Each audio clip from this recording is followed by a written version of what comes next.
Nesses últimos dias, estamos recebendo, infelizmente, muitas notícias, o povo brasileiro, a nação brasileira, e todas elas muito ruins. Muito ruins porque dão conta da forma e dos objetivos que este governo, que chegou ao Palácio do Planalto por uma decisão equivocada, no meu entendimento, do Parlamento, vem adotando como forma de enfrentar a crise. Primeiro, acho que mais uma vez, e nunca é muito falar ou deixar de repetir, é importante que assim se faça, de que a crise econômica pela qual passa o país, certamente, elementos internos têm parte de responsabilidade, mas é uma crise sistêmica do próprio capitalismo mundial. Uma crise que chegou em todos os países, aliás, as nações emergentes, a crise chegou mais tardiamente em comparação às nações mais desenvolvidas, como os Estados Unidos, os países da Europa. Então, veja, não dá para dizer que o problema vivido no Brasil tenha sido, como eles insistem em alardear, culpa do governo Dilma e Lula. E eu aqui quero repetir, não estou isentando nem o ex-presidente Lula, nem a presidenta Dilma de ter cometido erros. Agora, será que se esses erros internos não tivessem sido cometidos, teria o Brasil chegado onde chegou? Obviamente que sim, porque, repito, esse é um problema da economia internacional. Quem não se lembra da queda abrupta do preço, do valor das commodities, no barril do petróleo, que de mais de aproximadamente $120 passou o barril, passou para menos de 30, em torno de $28. Quem não lembra disso? Quem não lembra da queda abrupta do preço, do minério de ferro? Então, veja, o Brasil sofre um problema na economia como sofrem todas as nações do mundo. O que diferencia este governo, que está há quase um ano no Palácio do Planalto, em relação ao outro governo, é o receituário de como enfrentar a crise e como superar esta crise. Isso é o elemento que levou, inclusive, à mudança de governo. Foi exatamente isso. E o que é que nós estamos vendo vindo do Palácio do Planalto? Em nenhum momento o presidente que lá está enviou ou pediu regime de urgência para os tantos projetos que aqui tramitam, que busca, por exemplo, tributar as grandes fortunas. Não, nisso nem se toca, nem se toca. Nem enviou e nem pediu urgência.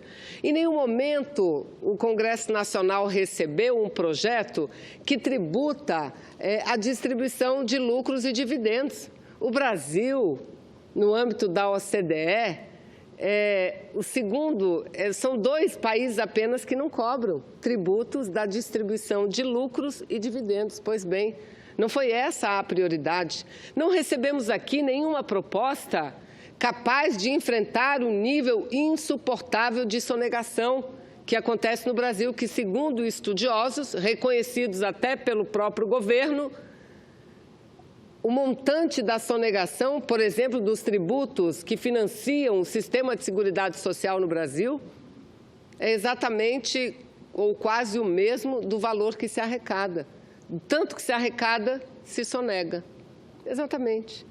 Mas também nunca recebemos nenhum projeto, senador Dário, vindo do governo, que mudasse essas isenções, a política de isenção e incentivo tributário, utilizando para isso recursos e os tributos que financiam, repito, também a Seguridade Social, como no caso as universidades, as escolas, as unidades de saúde filantrópicas, as tais, entre aspas, sem fins lucrativos. A imprensa semanalmente publica matérias.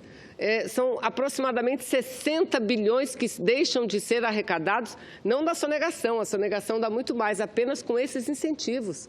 de recursos que o governo deixa de arrecadar e que, se arrecadado, iriam diretamente para os cofres ou para serem aplicados no sistema de seguridade social. Leia-se também na Previdência Pública brasileira. Mas não recebemos.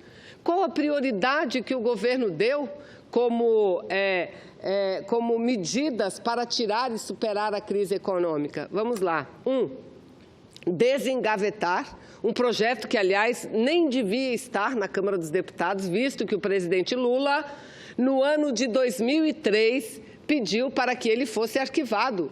Um projeto de iniciativa do Poder Executivo, encaminhado pelo então presidente Fernando Henrique Cardoso e que trata da terceirização no mundo do trabalho. Pois bem, o presidente Lula, no ano de 2003, pediu oficialmente à Câmara dos Deputados que arquivasse o projeto. O projeto não foi arquivado e, por isso, há uma ação no Supremo Tribunal Federal e que eu espero que o Supremo Tribunal Federal resolva este problema em favor da legitimidade, em favor do processo democrático e em favor dos trabalhadores e trabalhadoras brasileiras. Então, a prioridade foi essa, desencavar este projeto da terceirização e aprová-lo, que foi sancionado agora no último sábado.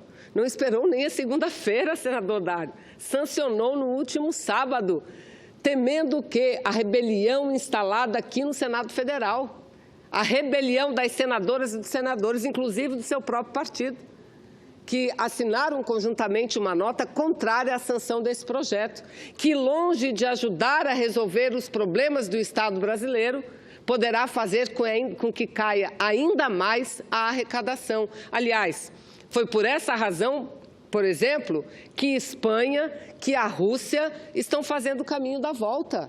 Lá existia a terceirização ampla, geral e restrita, possibilidade de terceirização da mão de obra. E o governo foi vendo ao longo do tempo que, além de levar à precariedade nas relações de trabalho, fazia com que os recursos arrecadados pelo Estado também diminuíssem, por uma razão muito simples. O trabalhador deixa de ser trabalhador e passa a ser uma pessoa jurídica, o tal PJ, a tal pejotização que tanto fala e muita gente do povo não entende o que é isso. Porque criar uma empresa jurídica paga menos tributo do que contratar um trabalhador. E aí o Brasil que a gente vive, nós ouvimos e até concordamos com isso, o país que nós vivemos, todo diz o trabalhador brasileiro é muito caro. Mas o trabalhador brasileiro é caro por quê? Porque ele ganha muito? Porque ele tem muitos direitos e muitos benefícios? Não, porque a carga tributária sobre o trabalho é que é elevada. Nós recebemos um trabalhador, uma trabalhadora brasileira, um pouco mais de 20% do que recebe um trabalhador alemão, 50% de um trabalhador argentino. É isso que nós recebemos. Então, se é caro o trabalhador para o Estado, não é pelo que ele recebe, é pelo tributo que o próprio Estado impõe. Então, essa deveria ser a prioridade, a reforma tributária, e não aprovar a lei da terceirização, permitindo que todos, absolutamente todos e todas, sejam terceirizados. Uma universidade não precisa mais contratar professores. Ela pode contratar uma empresa terceirizada para que essa empresa forneça o professor ou a professora. Olha, prioridade número 1 do presidente, aliás, prioridade número 1 não. A prioridade número 1 foi aprovada ano passado. E só foi aprovada, senador Thieres, por uma razão. Porque os parlamentares, não só deputados federais, deputados, mas infelizmente meus colegas senadores também, acharam que não haveria muito prejuízo político na votação a favor daquela matéria, porque a população não entendia bem o que era aquilo, o que era limitar os gastos públicos. Então, no final do ano passado, aprovaram a PEC de limitação dos gastos públicos, porque o governo gasta mais do que arrecada. Olha, mas a prioridade não era aprovar a PEC da forma como foi aprovada, porque o que está sendo limitado, os gastos públicos, sabe para que é? Não é só para a saúde, não é só para a educação, não é só para salário de servidor, é para investimentos também, investimentos em obra, investimento em obras, investimento em infraestrutura, é para isso. Foi para isso que eles aprovaram a limitação dos gastos públicos. Agora, e os gastos com a rolagem, o pagamento dos juros da dívida pública, este foi limitado também? Não, em nenhum centavo, em nenhum centavo. Veja, e a metade do orçamento da União, de tudo aquilo que o Estado recolhe em impostos, em taxas, portanto, em tributos, vai para onde? Vai para pagar serviços da dívida pública brasileira. A metade de tudo para pagar, mas não há limitação. Como não há limitação para juro. Por quê? Porque na teoria dos economistas ortodoxos que mandam e desmandam no governo, os juros têm que ser livres.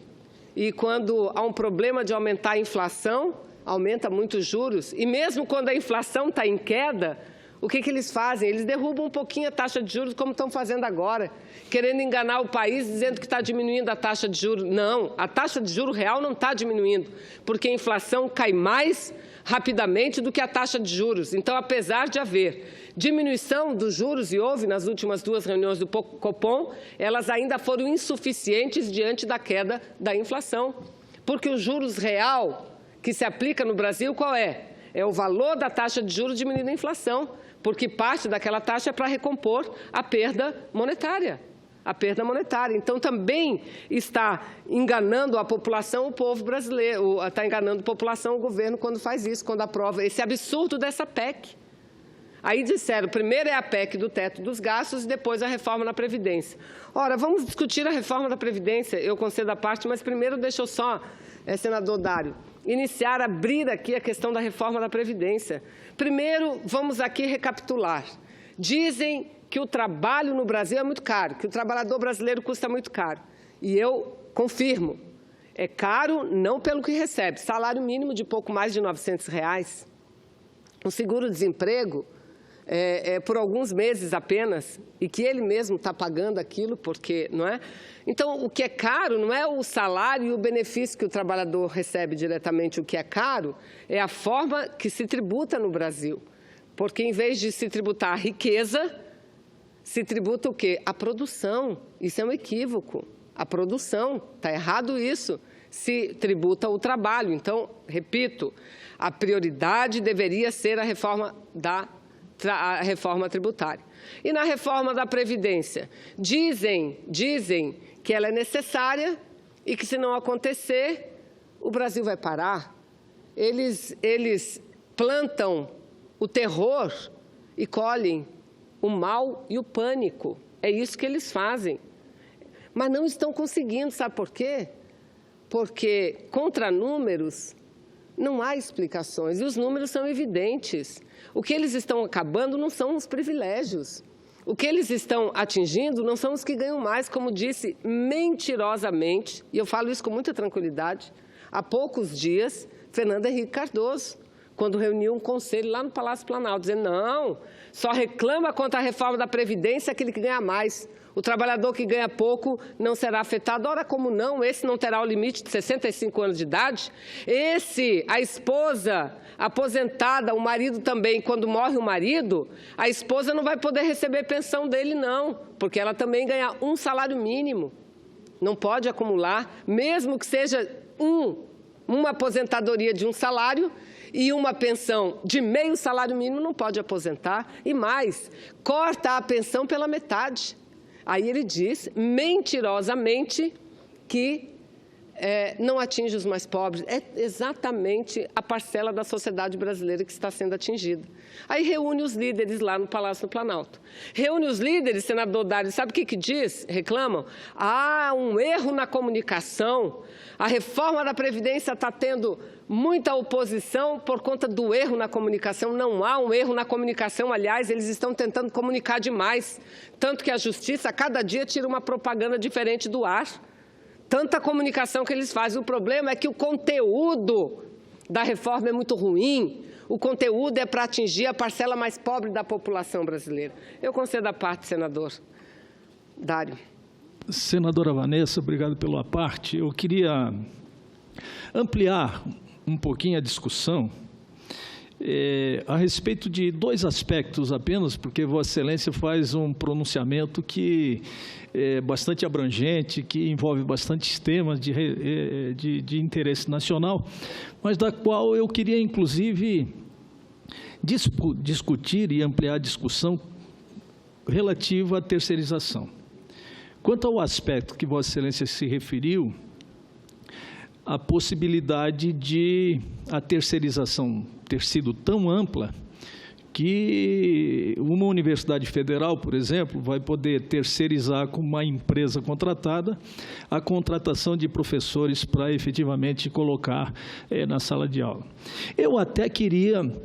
Esse assunto é um assunto que me causa certo espanto, né? E eu até queria solicitar daqui aos nossos consultores do Senado, porque me parece que essa não é... Veja bem, eu estou abordando esse tema pela primeira vez, mas como eu fui prefeito e tenho uma certa experiência como gestor público, me dá a impressão de que esses cargos de carreira, senadora Vanessa, eles estão eles estão disciplinados e estabelecidos na Constituição Federal da República, nossa Carta Magna, nossa Constituição Cidadã de 88, que estabelece o regramento para ingresso no serviço público. E diz a Carta Magna que as funções de carreira, elas só serão preenchidas através de concurso público. Como eu tenho dúvida se essa alteração foi feita através da medida provisória que veio e estabeleceu, ou o projeto de lei que estabeleceu a terceirização, se não foi alterado, não há possibilidade de a terceirização alcançar esse nível do qual nós estamos imaginando que ela possa atingir. Porque a Constituição é objetiva. Ela é concreta, ela estabelece que o preenchimento de funções de carreira no setor público só se dará através de concurso público.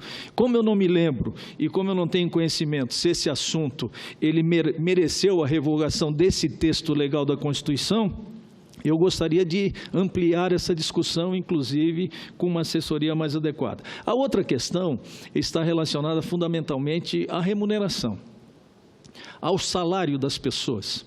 Principalmente as pessoas que ganham menos, porque os impostos, os tributos e as taxas que incidem sobre o salário chega a praticamente 100%. Então, o trabalhador que ganha R$1.000, por exemplo, o empregador ele paga R$1.000 para o trabalhador e mais R$1.000 para o governo. Ele sai um custo de R$2.000 aproximadamente.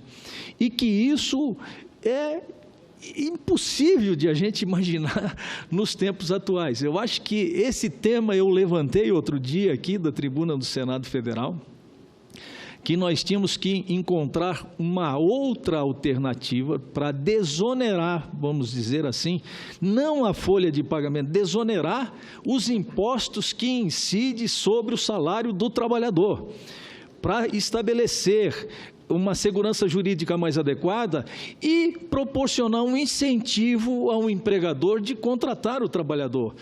Porque se ele hoje, vamos ser sinceros, se nós hoje temos que contratar um cidadão, um trabalhador, por R$1.000, vamos pagar R$1.000 para ele, vamos pagar mais R$1.000 para o governo, seja através de impostos, seja através de contribuição e etc. e tal, é um negócio que precisa ser revisto substancialmente essa questão. Então, de maneira que eu quero, pelo menos nesses dois pontos, concordar inteiramente com a senhora e pedir um aprofundamento com relação a essa terceirização para ver se efetivamente questões como cargos de funções, ou melhor, funções de carreiras, são permitidos que possam ser terceirizados. Que eu tenha minhas dúvidas, acredito que não seja possível.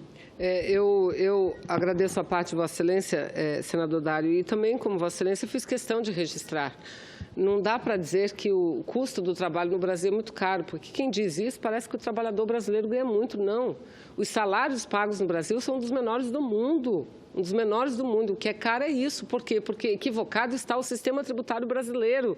Esse, sim, não é aplicado em quase nenhum país do mundo. Em quase nenhum país do mundo, o tributo que se cobra são dos mais pobres, seja no âmbito do trabalho, porque é o que se cobra, seja no âmbito do consumo.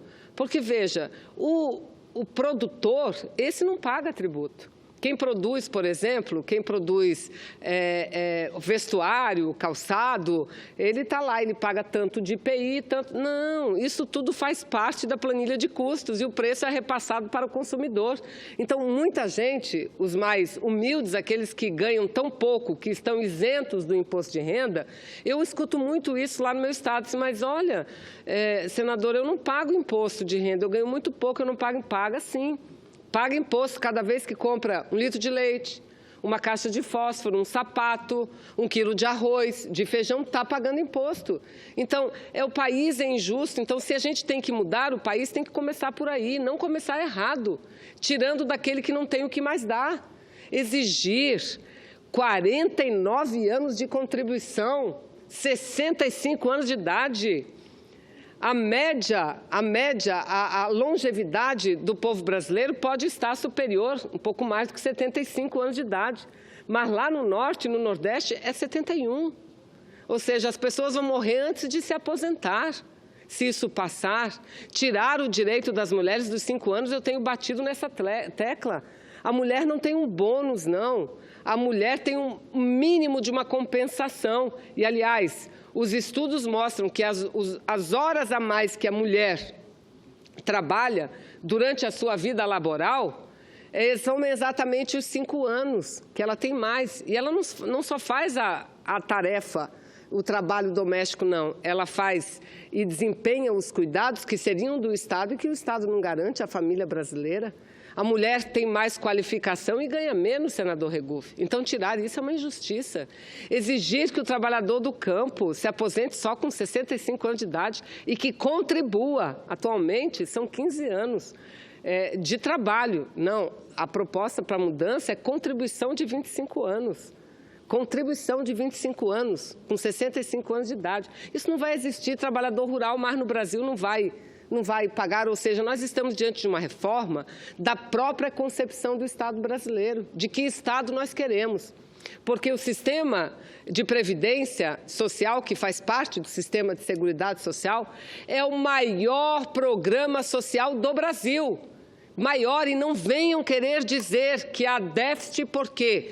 Porque ele paga mais do que ele recebe. Não é só o empregador e o empregado que contribuem com a Previdência, é o Estado que tem que cumprir também parte da Previdência, levando em consideração que é um programa social, um programa que tem 3 eixos, 3 responsáveis, aquele que está trabalhando, aquele que está empregando e o Estado brasileiro. Tem estados, países no mundo que contribuem o dobro com a Previdência do que a gente contribui. Então, a reforma da Previdência não vai passar. Se é verdade que o presidente Temer está orientando os seus assessores, ministros, a dizer para a sua base no Congresso que ou essa reforma é aprovada ou o seu governo vai acabar, então o governo vai acabar. Porque eu tenho muita convicção que essa reforma não será aprovada.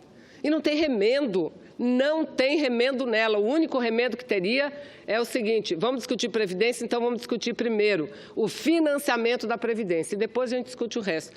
Dizer, como eu tenho lido de articulistas inteligentes que dominam a realidade, dizer o seguinte, que o problema é o servidor público que se aposenta com salário integral. Não, essa reforma já foi feita lá fora. O servidor público que quiser se aposentar com mais, ele tem que entrar num fundo complementar. Mas ele se aposenta também dentro do teto do INSS. Se a presidência me permite, eu gostaria muito de conceder uma parte ao senador Regufe, com a tolerância, portanto, eu concedo, senador Regufe. Obrigado, senadora Vanessa. Eu considero essa reforma proposta pelo governo péssima, absolutamente péssima. Eu não posso considerar que é boa uma reforma, uma proposta que exige que a pessoa tenha que trabalhar 49 anos, ou seja, tenha 49 anos de contribuição para poder ganhar o teto do INSS, que é equivalente a R$ 5.500. Eu considero isso absolutamente inaceitável. Uma grande parte da população vai morrer antes de completar 49 anos de contribuição. E eu digo isso com também tranquilidade. No meu primeiro dia aqui como senador, eu abri mão da aposentadoria de parlamentar e fiz a opção formal por continuar contribuindo para o INSS. E eu, como a maioria, esmagadora maioria da população brasileira, eu só vou ter uma aposentadoria, que é do INSS, eu não tenho outra. Então, a pessoa tem que trabalhar 49 anos, e a esmagadora maioria da população brasileira vai ter que trabalhar 49 anos para ter direito ao teto do INSS, que é R$ 5.000, não me parece que essa é uma boa proposta. Outra coisa, a primeira coisa que tinha que se fazer em termos de Previdência é fazer uma auditoria na Previdência. Eu assinei aqui o pedido de CPI para que a gente faça uma investigação na Previdência Social brasileira. Há uma série de grandes empresas que devem uma fortuna ao INSS. Por que não se cobra isso? Por que essas empresas não pagam isso? Então, quando essas empresas não pagam, elas não estão lesando o governo, elas estão lesando o contribuinte. Lesando o governo, elas estão lesando o contribuinte, porque o dinheiro do governo, que as pessoas acham que não é de ninguém, é, na verdade, de toda a população, é um dinheiro de todos os contribuintes. Na minha concepção, o governo deveria partir para uma reforma para criar um sistema de capitalização. Não esse sistema de repartição que nós estamos, um sistema de capitalização, onde a pessoa fizesse uma contribuição mensal, numa espécie de poupança forçada, aquilo iria para uma conta individual dela, ficaria rendendo juros para quando ela se aposentasse, ela ter direito àquele dinheiro. 80% iria para essa conta da contribuição da pessoa, iria para essa conta individual dela, e 20% iria para uma espécie de seguro, se ocorresse uma invalidez, um acidente, uma morte. Agora, essa proposta do governo, proposta absolutamente inaceitável. Fazer a pessoa ter que trabalhar 49 anos, ou seja, 49 anos de contribuição, para depois ter direito ao teto do INSS, que é de R$ 5.000, com uma grande parte da população morrendo antes disso, isso, para mim, é uma proposta inaceitável e péssima. Ela não vem com algo novo. A Suécia experimentou esse modelo de capitalização, mais ou menos um pouco parecido com do que eu falei, mas é um modelo de capitalização, e com êxito. Por que o Brasil não pode propor algo assim? Não, aí vem o governo com essa proposta e não investiga o rombo, não diz o rombo, não se faz uma auditoria. A primeira coisa que tinha que se fazer em termos de previdência é uma auditoria, saber exatamente qual é o rombo e quem é o responsável por ele, e punir o responsável. E abrir um processo para que se responsabilize aquele que tiver contribuído para esse rombo, com dinheiro da população brasileira. Então, eu considero essa proposta do governo muito ruim. Acho que uma reforma, sim, mas não essa que está aí. Essa que está aí é muito ruim, essa proposta é péssima, e eu não tenho como concordar com ela. É uma proposta que vai fazer com que muitas pessoas morram antes de poder se aposentar. Eu também agradeço Vossa Excelência, senador Regufe, incorpora o meu pronunciamento e dizer que exatamente pelas opiniões dos senadores e senadoras e dos próprios deputados federais, porque a reforma sequer no Senado chegou, ainda está na comissão especial da Câmara dos Deputados, essa reforma não passará. E eu digo, não há remendo que resolva o problema da reforma. Não há remendo que resolva. O que há é a necessidade de que se envie para cá outra reforma, que trabalhe primeiro no financiamento da Seguridade e posteriormente na distribuição, ou que se corte imediatamente todos os excessos de que eles tanto falam. Ou os excessos não há nem base do governo e a oposição se unirão a favor do corte dos excessos, sem problema, mas não é aí.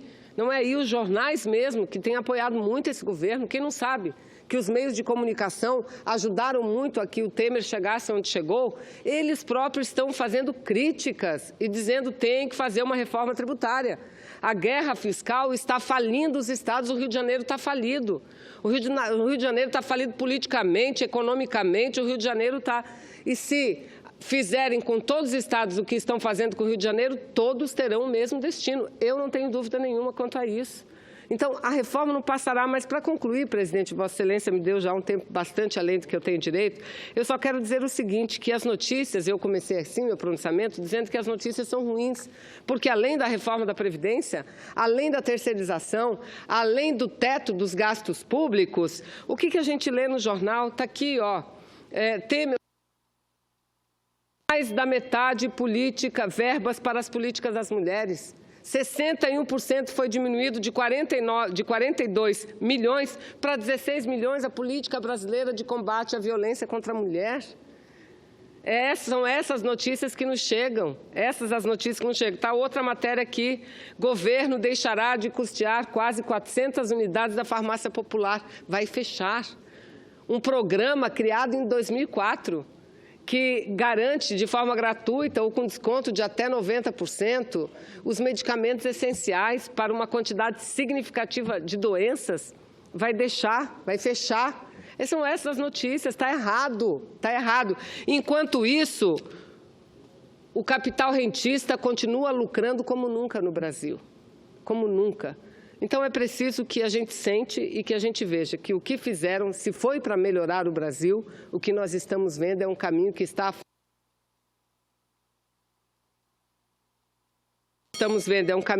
afundando de vez o Brasil e que está tirando dinheiro, recurso daquele que menos tem, o trabalhador e a trabalhadora brasileira. Muito obrigada, presidente.